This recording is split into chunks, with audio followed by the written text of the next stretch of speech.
Thank you for being so patient. I'm a writer, not an AV expert, so it took me a while to get the camera set up. First, I'd like to say, well, let me introduce myself. I see lots of people out here that I don't know. My name is Carla Spataro. I am the editorial director and co-founder of Philadelphia Stories, and I'm also the program director of the MFA in creative writing here at Rosemont College. So on behalf of both organizations, I'd like to welcome you to this year's Push to Publish. Really excited to see so many people here. So thank you so much for joining us today, which I hope you will have a great time. Christine and I work really hard, Christine Weiser, who's my partner in Philadelphia Stories, to make this event really worthwhile every year.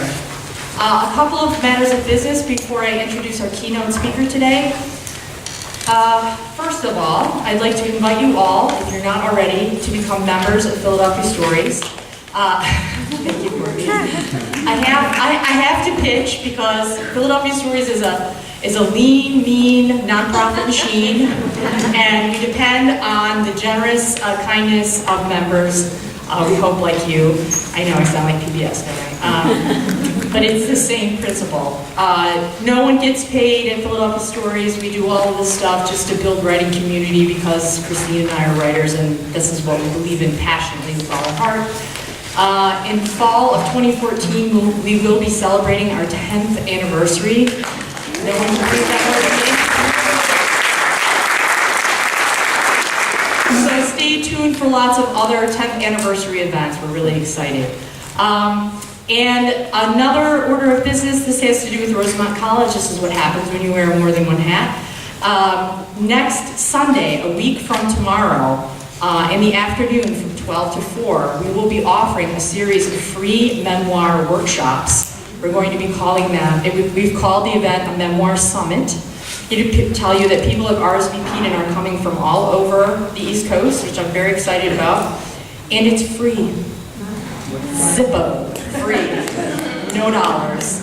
So if you would like to register, you can go onto the Rosemont College website and just Google Memoir Summit, and you can register there. It's super easy. If you want to find out about more events that are going on either with Philadelphia Stories, Philadelphia Stories Junior, which is our magazine for kids, we do a lot of stuff there, or Rosemont College, you can like all of us on Facebook, right? Follow us on Twitter. How do you like that, right? Here we are in the 21st century. Who knew? We post events and all kinds of stuff. And we'll also have video available of all the readings and things that have taken place today. All right, now I'm going to stop trying to sell you things. And I am going to introduce our guest, Michael Martone. I have been kind of winging his bio as his introduction, and I hope Michael's not too offended by that. Today I will tell you a little bit of my personal experience. I first read Michael Martone's work when I was a graduate student here in one of my postmodernism classes. If someone had said to me, I think you're going to fall in love with postmodernism, but you're going to continue to write very traditional narrative, I would have been like, I don't even know what you're talking about, so whatever. But that's kind of what happened. And I also am from the Midwest, like Michael, and when I first read Michael Martone by Michael Martone, it immediately struck an emotional chord with me, which postmodernist work is not supposed to do.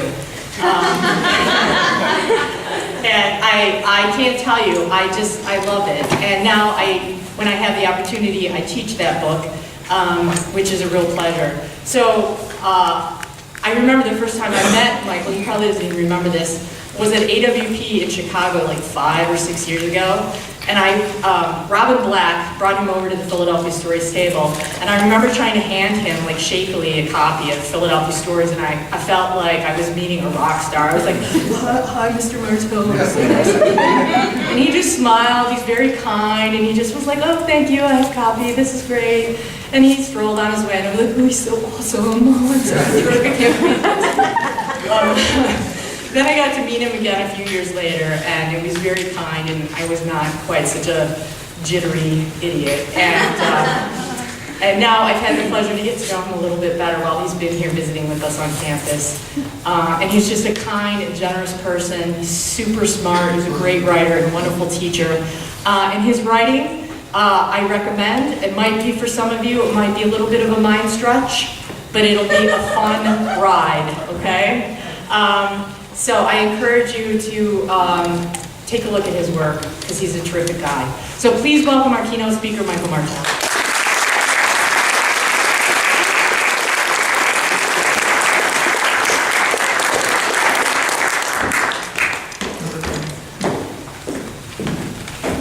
Good morning. Can you all hear okay? Back in the back. I'm Michael Martone. Carla didn't mention this, but I'd like for you to get out your cell phones, please, and turn them on. I'm going to give you my phone number. I usually do readings where I do very short things, but I'm really nervous about this because it'll be rather long. And so I know you're going to get bored, you'll get distracted. You're all writers. I expect you to text. I want some text going my way, just responding. So you got the mouth down. My number is 205-310-2932. I started doing this when I was giving a reading at Penn State Altoona. I only worked the big venues. And they were forcing freshmen, to come hear me. Oh yeah, I gotta hear this guy. And then of course the instructors don't even show up. And I was reading and I look up and there is, these little freshmen, they're all like this. And I stop, they don't think they can see you, And I stop and I say, are you guys texting? And they were freshmen, they go, uh-huh. Who are you texting? They said, each other in the room. And I said, well, I want in on that. So ever since then, I've done this. It's been interesting. But it is something, right, that as writers now, we are living right now in this huge electromagnetic soup of text. It's all around us. Contribute to it. And then we have this little box, and all we have to do is press a button, sucks it out. I think it's very interesting. Okay, it's 205-310-2932. Now, if I were really good, I'd be able to text back while I'm actually I'm not like the kids,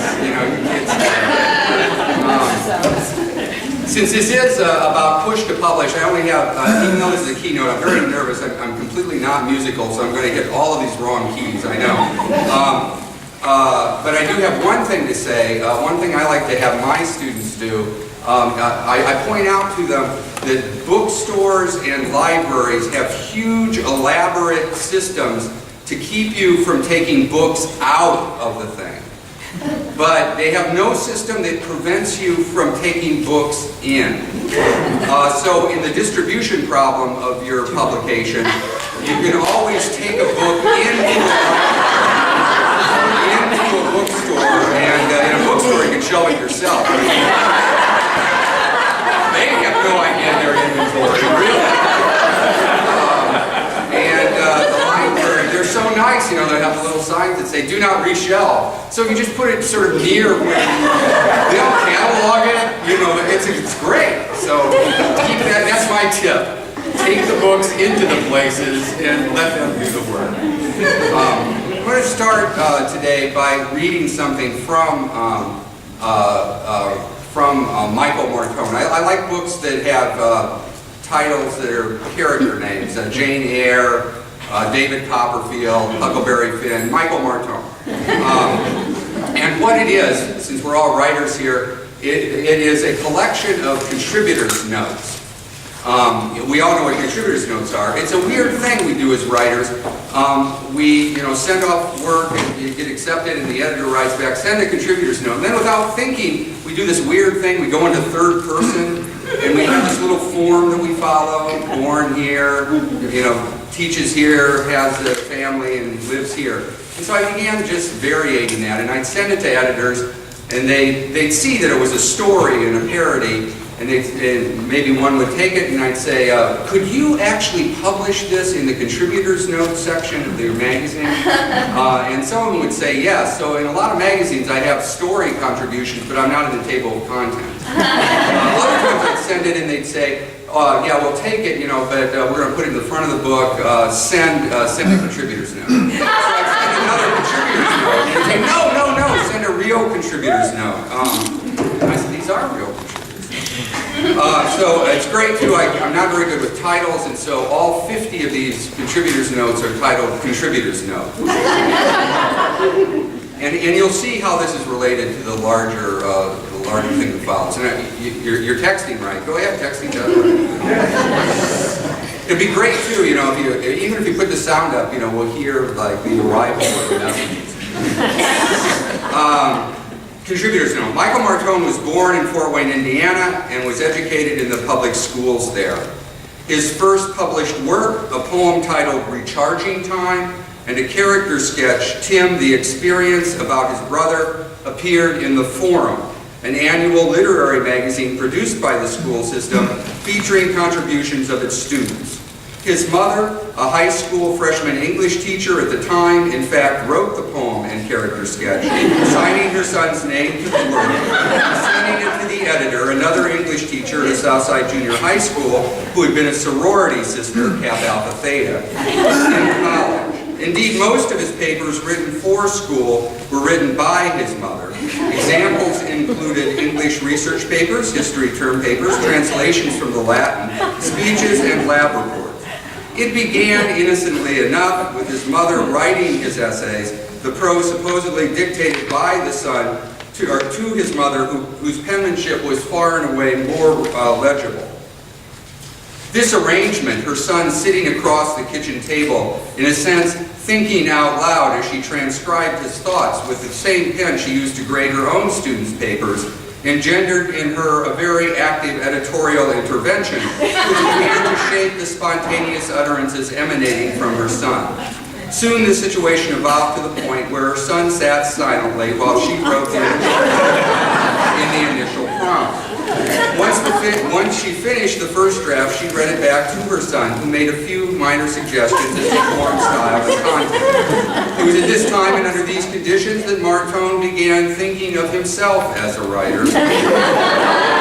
His mother promoted that view in other ways, announcing to her friends at the local chapter of the educational honorary that her son had an aptitude for writing. The collaboration continued through college, where the assignments were mailed home and returned, or in some extreme cases, the prose response was communicated via telephone and copied out in rather cramped and illegible longhand in the dormitory phone booth. Most of Martone's first book of stories, his occasional essays on the subject of writing, published under his own name, were written by his mother, who learned finally to type in 1979, the year she wrote his graduate thesis. Today, Martone receives microcassette recordings his mother has made of his future work, the hard copy arriving by fax or courier with little or no interaction between the collaborators prior to the work's appearance. Martone is hard-pressed to tell you what exactly of his published work could truly be said to be his own original contribution, if any, including this contributor's note and the contribution published somewhere else in this magazine. Right, so that's a high-end... For the keynote, how did you come to writing? How did you get where you are now? This is, I think, a good way. My mother, my mother will play a part in their address here. I'm really nervous because it's so long. I do short stuff, but hang in there. You know, but we'll take a break too. You can stand up. My mother was nervous about that book. In several of the contributors' notes, Michael Martone's mother dies. And she would say, why am I dying? And I said, well, first, it's not you, it's Michael Martone's mother. She didn't buy that. I said, well, but the other thing is, what's amazing about writing is, of course, I can bring you back alive. You come back, you keep coming back. But I also think there was a little magical thinking there. I think maybe you all are involved in the magical thinking. I was thinking that I could, you know, I can maybe keep my mother alive since death is unexpected. If I just imagine all the ways it will happen, then it won't happen. That little magical thinking that I'm really in control of this deal. And my mother died for real a year ago, and she died of a stroke. And I went back and I looked at that. I didn't think of stroke. I thought of stroke and written a stroke story. Okay, so here it is. Here's the long deal. Well, we'll just see how it goes. I'm calling it Stories We Tell Ourselves. Now I have so much water. It's slipping away. Thanks for the glasses. I broke my glasses yesterday, so I can't read. So I'm wearing her glasses. Stories we tell ourselves. I grew up in a high school English class. I mean this literally. And have you noticed the Oxford Dictionary has now redefined literally as figuratively? So it's completely, you can use it both ways. You're all safe now. But literally, I grew up in the English classroom. My mother taught freshman English at Central High School in Fort Wayne, Indiana, and one of my earliest memories is sitting at a big wooden desk by the door and listening to my mother tell stories about the stories she taught. My mother is fond of repeating that she had me in August, and by the beginning of the next semester, in January, she was back in the classroom. Her mother babysat me from then on, and as soon as I toddled, I rode with my grandmother downtown to pick up my mother at school. As a preschooler, I got to go in and fetch my mother, and I wandered the huge locker-lined halls. I would burst into my mother's room where she would be erasing the board or lining up the desks. Everything was huge, perhaps doubly so since Central High School was an old Beaux Arts box with high ceilings and ornate fixtures. Mom taught on the third floor in a corner that looked out across Bar Street at the massive St. Paul Lutheran Church and school. Its bells were geared to Westminster chimes, and as I watched my mother teach, she seemed to pace her presentation to pause in time with the ringing of the bells. The pigeons startled from the windowsills, a cloud of them wafting over that spire. My mother and her students waded through the bonging, then picked up where they had left off, drilling gerunds or talking about Silas Marner. Many days my mother would simply take me to school with her. My father would drop us off in the dark. Through the day, I would sit at my desk and draw or look at the pictures of the Golden Book encyclopedia I was collecting from the supermarket, half listening to the buzz of the classroom. Very soon I realized my mother was saying the same things each new class, but each time she seemed to present the material as if it was completely new. In the late summers before classes resumed, she would read to me as she prepared her lesson plans. Romeo and Juliet, Great Expectations, The Necklace. After I started going to my own school, kindergarten, first grade, my mother would sometimes let me cut, don't tell anybody, and come with her to Central. On days where there were pep sessions, I sat with the homeroom and cheered in the stands. As I learned to print, I helped her grade, blocking the letters in her grade book, whose perforated half pages to this day, now that I keep one myself, always amaze me. But most amazingly, I was the lucky boy who ultimately received all the projects my mother's students made. I got the sugar-cubed walls of Troy. I got the thin foiled cardboard breastplate of Achilles. I got the toothpick longboats of Odysseus. All of these crafted popsicle sticks and toilet paper rolls came to me by default as her students failed to pick them up at the end of the term. My bedroom was crammed with collages and pastels, maps, charts, models of temples, the great globe itself twirling on a string from the ceiling. I'm 58 years old now, and I've spent most of my life, year in and year out, in a classroom. First I was a student, and now I'm a teacher. What have I learned? Well, beginning with my time in my mother's literature class, I learned that the classroom was a place to read and appreciate a particular kind of art called literature. I always liked the stories my mother taught. I took to this kind of art, but I also sensed that my mother through her alchemy as a teacher, was able to bring to life, as we say, narratives such as Wuthering Heights, David Copperfield, Huckleberry Finn, Jane Eyre. And to her students who were economically, historically, and culturally far removed from the particulars of those books. I imagine those who teach literature as part of their own classrooms continue this struggle to transmit to students the codes that will allow them to participate in and to translate, actually, these things called novels or poetry or short stories, and to go on then and perhaps compose their own.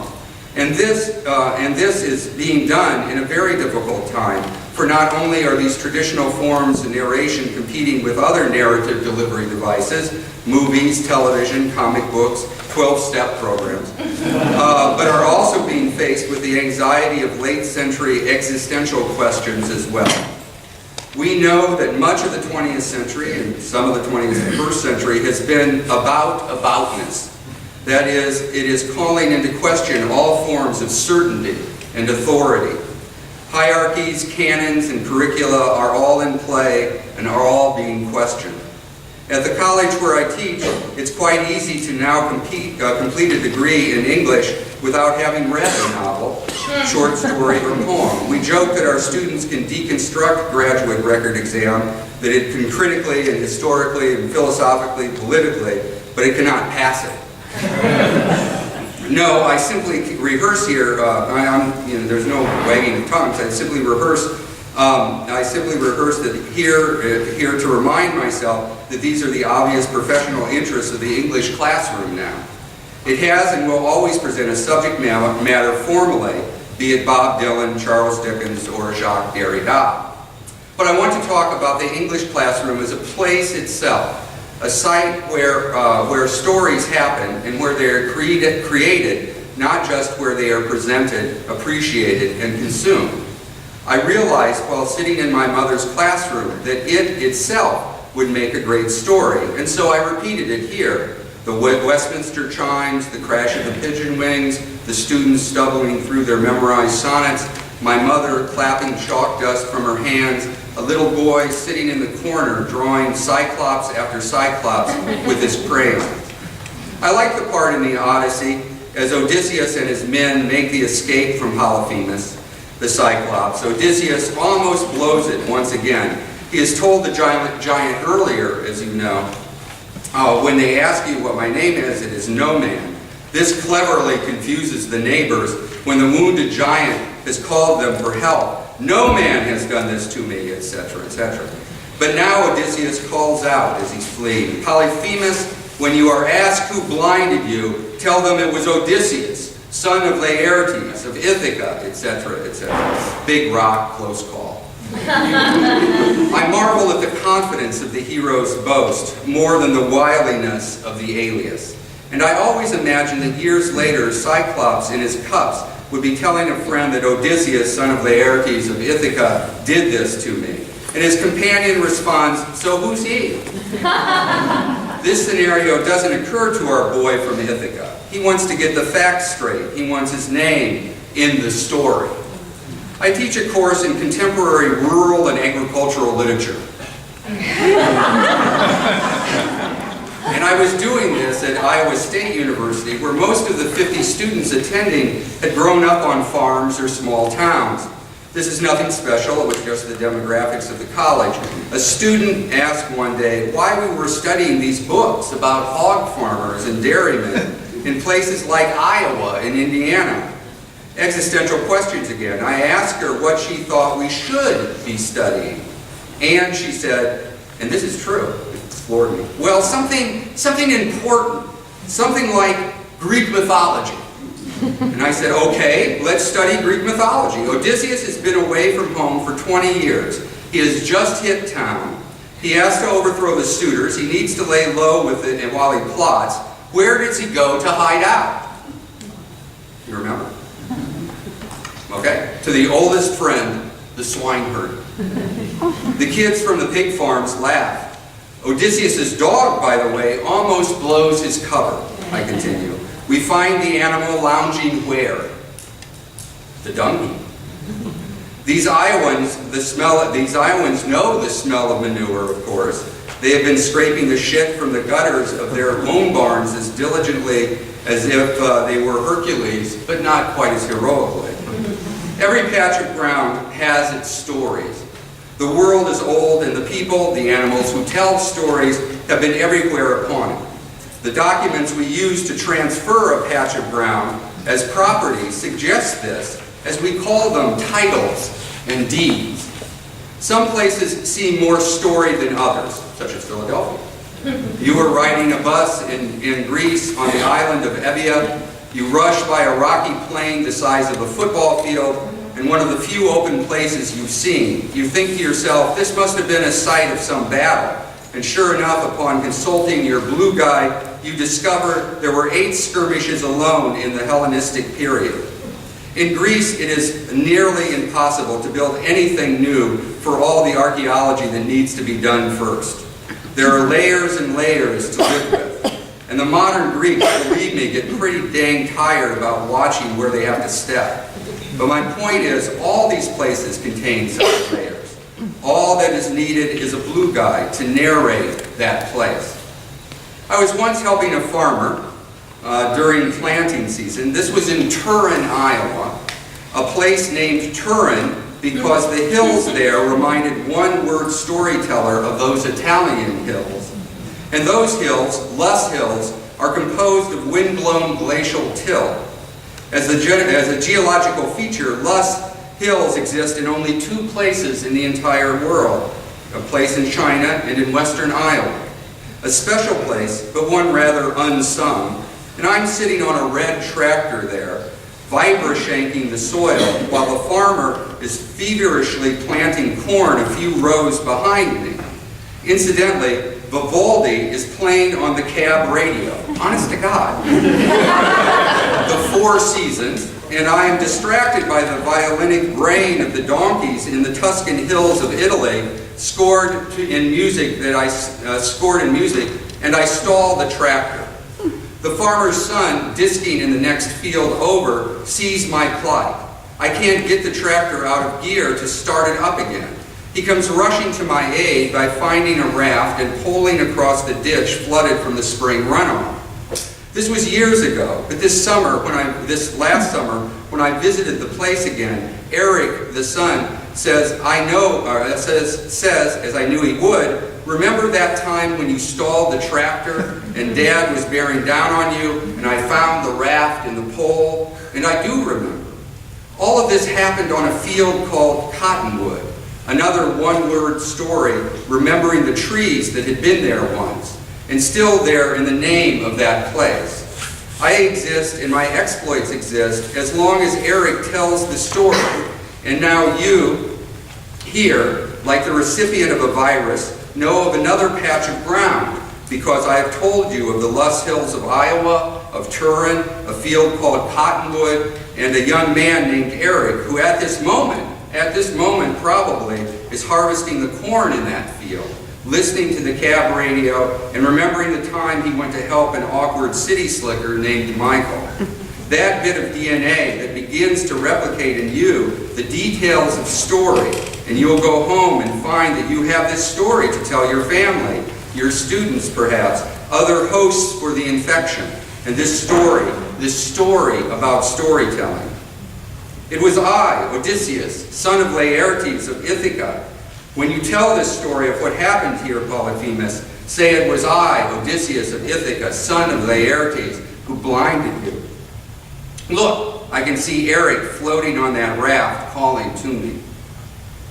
The stories of the heroic age of ancient Greece, the ones we have studied, that have survived in our literature, that have crept into our modern pathology as narcissism and Oedipal, those stories were told originally by a bunch of farmers and fishermen, wine merchants, barflies perched on the rubble of rocky peninsula and islands in the backwater of what was then the known world. But they took themselves and their stories very seriously. This is now, I'm moving, how are you doing so far? Texting? I'm moving now to another reason that I wanted to read this. It has to do with a woman named Edith Hamilton. Do you know? Some of you know Edith Hamilton? And Kismet. You'll see, it'll be amazing. Mythology by Edith Hamilton was another book that my mother prepped each year. I remember the wonderful line drawings inside. How many of you know Hamilton's books? I mean, so a lot of you know, if you know Greek mythology, maybe you've learned it from that book. I remember the wonderful line drawings inside. On the cover was a picture of bronze Perseus holding the bent sword in one hand and the noose's head in the other. It was a Mentor paper book edition trimmed in bronze piping. Here the stories of the classical mythologies were glossed, and my mother read to me about the flying horses, the monsters, and the gods. But even then I realized now, I was most taken with the people who seemed, well, like people. I am Odysseus, son of Laertes of Ithaca, and his wife Penelope, who undid patient weaving, who attempts tricks with her trickster husband with the riddle of her bed. And later, in my own freshman English class, we used Hamilton's book. Her picture is on the back. A cloudy black and white headshot that smacks of the 30s studio pose, her hair done up in a cloud of gray, her skin glossy. She looked just like Miss Colchin, my teacher, who had been fond of telling us that that when she had been a little girl, she had sat on James Whitcomb Riley's lap. That is, Edith Hamilton looked like the schoolmarm she was, a retired headmistress of Bryn Mawr School and a graduate of Bryn Mawr, and now the great popularizer of the ancient classics. Think about it. How do I know? How does anyone know the ancient Greek classics? As far as I knew, this lady wrote them, made them up herself. Then I noticed that her brief biography also mentioned her childhood in a place called Fort Wayne. And the very place where I had been spending my own childhood, and the place where I sat studying the stories of a bunch of long-dead braggarts and blowhards. But wait, there's more.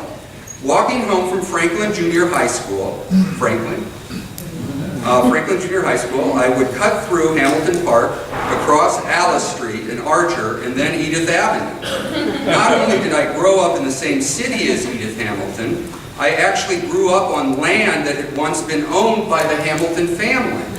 It was long thought that my school had been named in honor of Benjamin Franklin. Its yearbook was called the Kite and Key, and its newspaper, where I, as an investigative reporter, broke this story, was called the Post, as in the Saturday Evening Post. I discovered that my school had been named after its Franklin Street address, and that Franklin had not been Ben, but Frank Hamilton. The surrounding street names all bore the names of the other brothers and sisters. Alice, by the way, I don't know if any of you know, Alice Hamilton was the first woman graduate of Yale Medical School and the founder of industrialized medicine.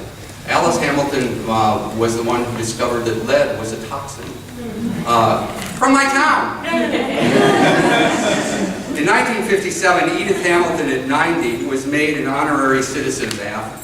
The ceremony took place in Athens before a performance of Prometheus, using her translation in the theater, the huge amphitheater nestled below the Acropolis. The Parthenon and the Temple of Zeus had been lit at night before, but in her honor, the Stoa that night was lit for the first time in history. She spoke on the hillside full of people, and then her version of Aeschylus was staged. As a bookish ninth grader, raised on all this heroic stuff, this was pretty cool. And the paradox was not lost upon me. It was not just cool that someone from my hometown had gotten a bit of fame, had talked to the king of Greece, and gotten a free trip to Athens. We all have that general boosterish feeling when we realize that a soap star or a golf pro hails from our town. No, in thinking about Edith Hamilton and the gushing adulation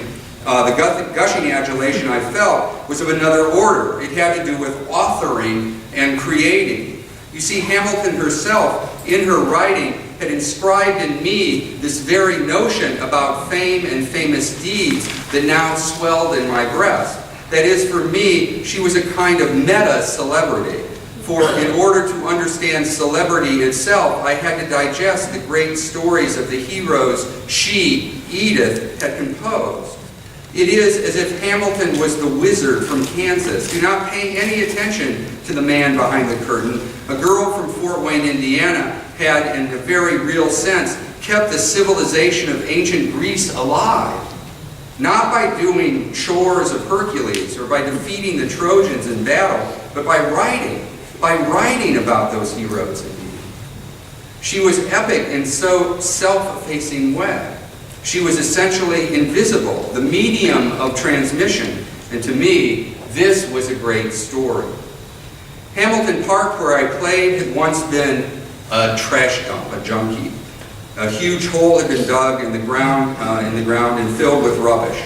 Now, when I was playing there, it had been grassed over, and we grassed over the crater and refuse heap when it closed and not quite reaching the lips of the embankment that surrounded it. When I played there as a child, I loved the days after it had rained, because those days the junk that had been buried beneath the ball diamonds and the picnic tables would work its way back up to the surface. Yeah, can you imagine? I mean, we thought this was great. I found old blue medicine bottles and pearl buttons, tin cans and bed springs. Sometimes whole tires would appear overnight in the middle of a football field, or sliding into second base, your spikes could slice open a burrow of coiled hose. There were hummocks eroding books too, the weathered pages like geological strata, and once a door of an icebox emerged near the scoreboard. You could open it, and it was like opening a tomb, a hatchway underground or back into time. The grassy banks around the park, I used to imagine, must be like those hillsides of Greece, Epidaurus, the Voni, and even the cliffs there at the Acropolis where the theater was carved out.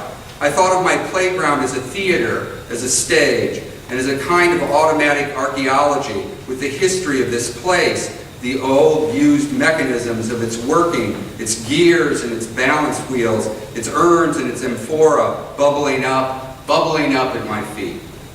Mythology, of course, was a religion for ancient peoples, and though we are reminded of that by our dutiful teachers and in prefaces of collections of stories, it's hard, I think, for us to imagine these tales as religious. They come to us in literature classes as beautiful vessels, shells of cicada, and we admire them for their aesthetic power, perhaps, and perhaps for some of their ethical lessons, or mainly, I think, it is odd to us that the people found in this set of stories an immense system of belief.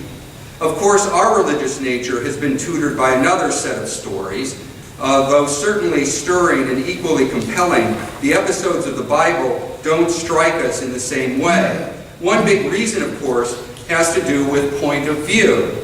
The gods in ancient mythology did not write the text of the religion. The writers, though perhaps inspired by minor gods, the muses, to treat the deities as characters and actors. The Bible, especially the Christian Testament, strikes us as more rhetorical. Its stories are illustrative of the revealed Word of God. To the Greeks, I think, the telling of the story itself was a religious act. The telling was the religious act. Their church, after all, was a theater.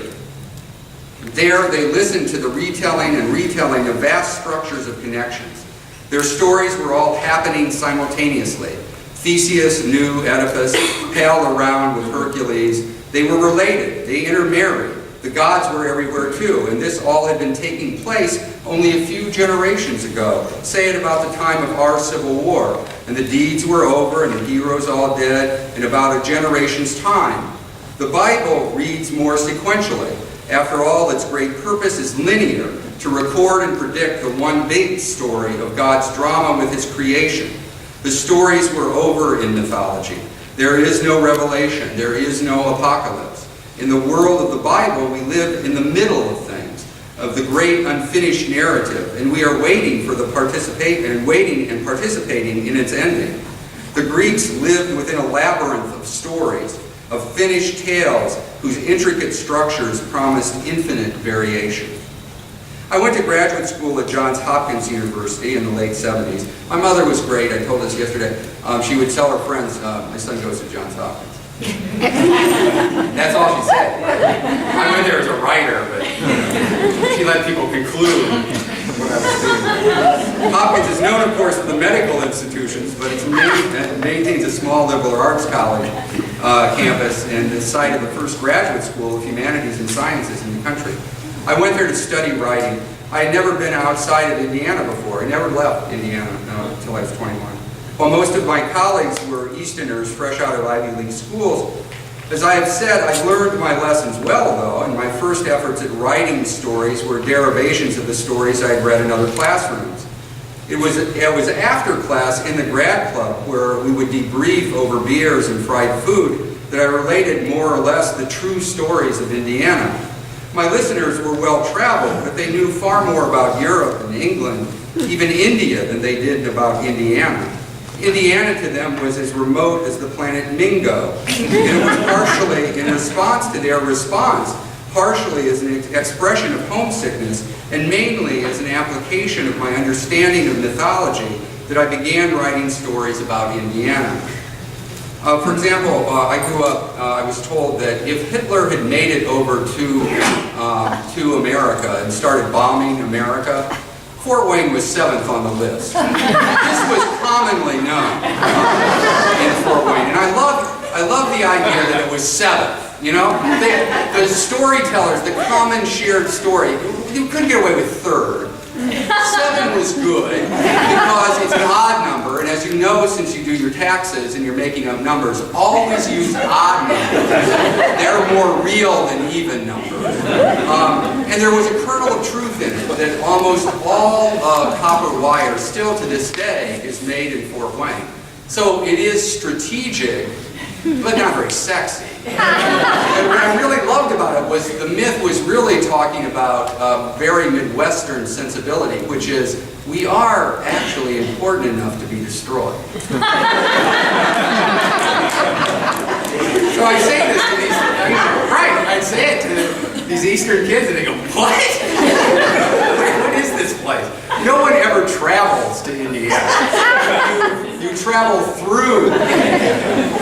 It's actually the Bermuda Triangle of highway travel. You break down in Indiana on your way someplace else. When I wasn't writing stories, I would wander the campus and make myself a nuisance in the biology labs at Hopkins. In the late 70s, the revolution in genetic engineering was just getting started. The technique of snipping genes with certain enzymes and pasting them onto the chromosomes of another had just been patented, and the graduate students in the biosciences practiced this. They with great zest and lust. I mean, this is great. I mean, this is before P3 lab stuff, too, and we were using E. coli. E. coli in these open, oh my God. Snipping and pasting DNA as if they were practicing scales. I had a friend named Eric, another Eric, who worked in the labs, and one day he pulled out a tray of slides to show me. See, he said, these are E. coli Erickson, and he told me. He had attached a gene from a frog onto the bug that lives in all of our guts. The smears I was looking at were a new form of life, and he named them after himself. I am Odysseus, son of Laertes of Ithaca. Scientists at Hopkins put together the human genome. The project began in the desire to identify the deleterious genetic material, the genes that actually cause inherited diseases, and has expanded to the incredible feat of identifying the function of all 100,000 genes packed on the 23 pairs of chromosomes. An early discovery, of course, is that there are very few genes that directly cause things. However, the map reveals that there are thousands of genes that create a disposition, a likelihood of certain consequences. And then also what they discovered, I mean, you probably know this, is they discovered what they call huge runs of junk sequencing.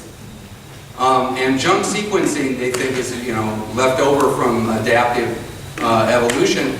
But what I like as far as thinking about your own writing, the whole idea that you must produce, as well as the things that count, the junk sequencing. That you must produce all of this stuff in order to get to the stuff that finally counts. I love the idea of junk sequencing. That's what we mainly do. We're just making junk sequences. What I think is instructive is my fantasy gene is not that there's an indicator that some of us have. In my goofier moment, I fantasize about the possibility of a storytelling gene. My fantasy gene is not an indicator that some of us have that gene and some of us don't. They have discovered the location, they believe, that indicates an aptitude for musical ability. No, what I think is in there is an instruction that makes all of us storytellers and makes all of us hunger to hear story. Mythologies, whether ancient or Hoosier, seem to be like that human genome. Both use a limited set of building blocks, alphabets or proteins, in near infinite combinations to transmit complex collections of information, codes, and instructions. The way we have come to think of our biological inheritance is a metaphor based on storytelling. Isn't it curious that when groping for a model to explain how we reproduce, we have settled on an explanation in those terms? It seems right to us to figure that this apparatus of inheritance in terms of sequence, of language, of narrative, and of story. And embedded in each level is the wizard behind the screen, the story gene, this disposition, this hunger for stories, almost as if our very essence is tied to the creation of story. We tell stories because we are human, and we are human because we tell stories. Mythologies, to me, seem to always be local and scaled to human size. Even the monsters, the giants, and the gods behave in ways we recognize. I like you, no man, says the Cyclops Polyphemus to Odysseus. I will eat you last. The advent of mass media, the book, the newspaper, radio, television, etc. distorts that human scale. It is easy to feel that we know the O.J. Simpson story better than we know our own stories. Locally, do you know what the mill rate of your township tax assessment is? Borders, always arbitrary, of one's neighborhood, city, state, country, are they even visible anymore to us? The stories we tell ourselves creates the very space that we as a group, any group, inhabit. Place is made by story. Recall the end of the Odyssey, when Odysseus is instructed by the gods to hoist an oar on his shoulder and walk inland until no one recognizes the tool, until someone asks why he is carrying a winnow out of season. The true regions of the world we live in are mapped by the stories we tell. Mythologies are connected stories that are ultimately a form of a cultural map of a place. I have pushed my own stories to include the space that has been known as Indiana, but those stories have tended to seep into the surrounding region we call the Midwest. It is a good example of a kind of placeless place, but where stories are beginning to be constructed. Where is it? My students in Iowa would not include Indiana in the Midwest. As a Hoosier, I think of Kansas and Nebraska as part of the plains, at least, if not the West itself. It was really funny, my students in Iowa would say, the Midwest is, and you guys are going, who cares? I don't know. It's high states, Indiana, isn't that where they grow potatoes? I don't know. They would include Iowa, Minnesota, South and North Dakota, Nebraska, Kansas, Missouri, Oklahoma as Midwestern. And I said, well, what do you think Ohio is? And they'd say, well, that's the East. And I said, nobody in Ohio will say they're from the East. And so I then said, no, the Midwest is Ohio, Indiana, Michigan, Wisconsin, Illinois, and Iowa. And I realized what we were doing then was describing our football conferences. So the characteristic really of the Midwest is that nobody knows where it is, actually. And everybody wants to be from there. Not there, but from there. There is a Midwestern Literature Conference, honest to God, can you believe it? But when people give papers there, they spend the first 15 minutes actually trying to define where the Midwest is. So are there Midwesterners here? It's very difficult, right. I mean, when you grow up there, it's really weird. You know exactly what the Midwest is, but you really don't. It's weird. stereotypical view.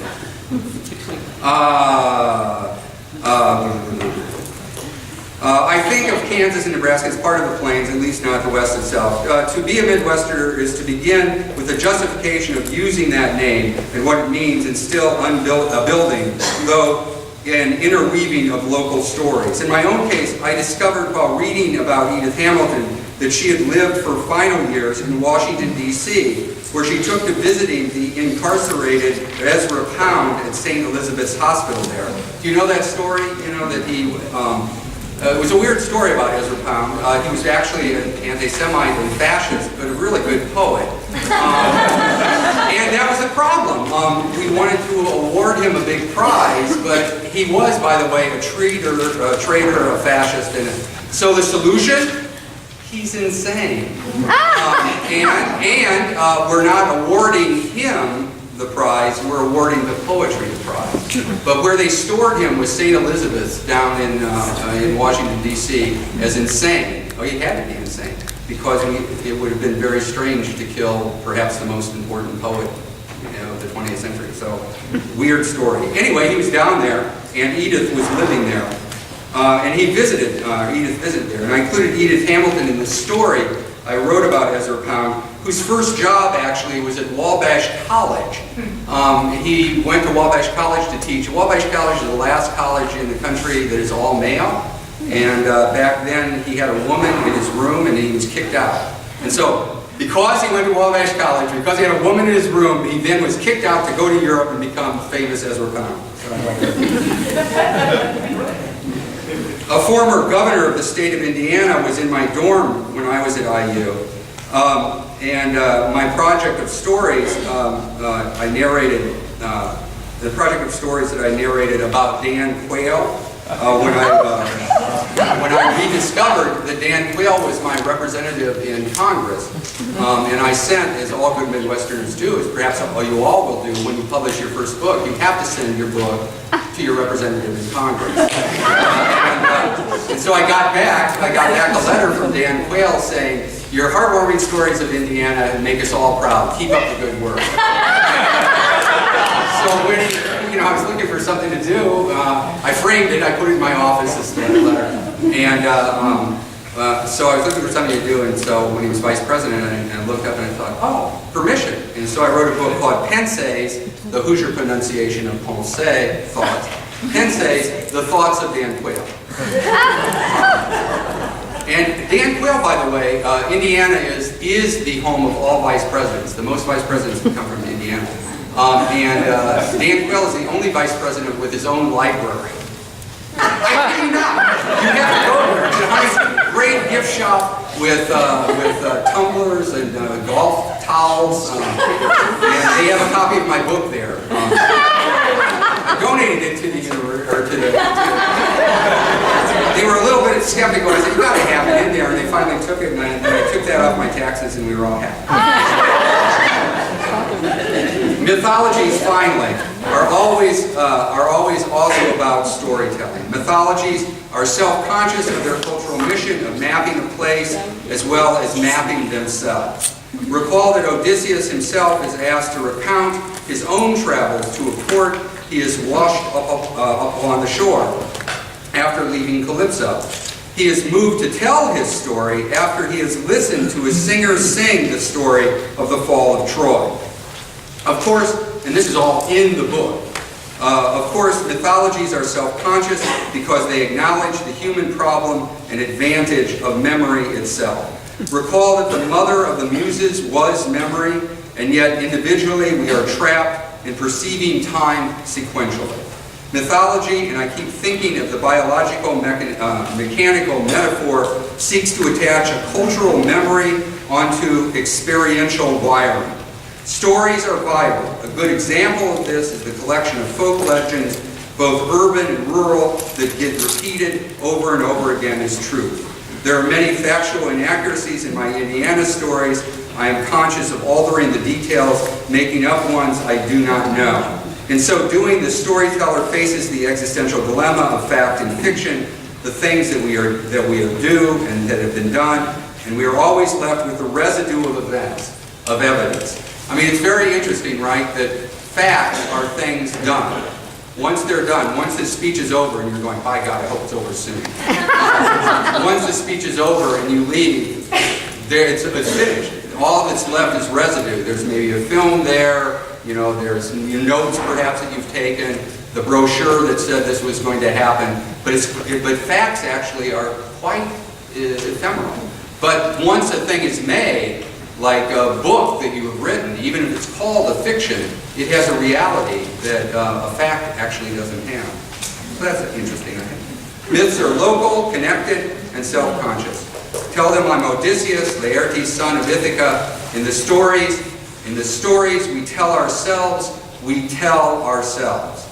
I noticed as I sat in my mother's classroom that from time to time she would refer to me as an example of something under discussion in the text at hand. I was Pip-like, or I played my games in a neighborhood mimicked the structure of a quest they were discussing. I had a strange feeling sitting there in my big desk as all those eyes in the class turned to the little boy in the corner. I was being read. I was a text. And at that moment in my own text, my memory searches for a reference, and I think of Elizabeth Bishop's poem, In the Waiting Room, in which she says of a similar moment, I was an Elizabeth. I, whoever I am a text created in my mother's classroom. I'm a lucky boy since the transmission of my biological and my cultural heritage took place under such circumstances, in such close proximity. I am Michael, my mother's son, of Fort Wayne, Indiana. Thank you very much.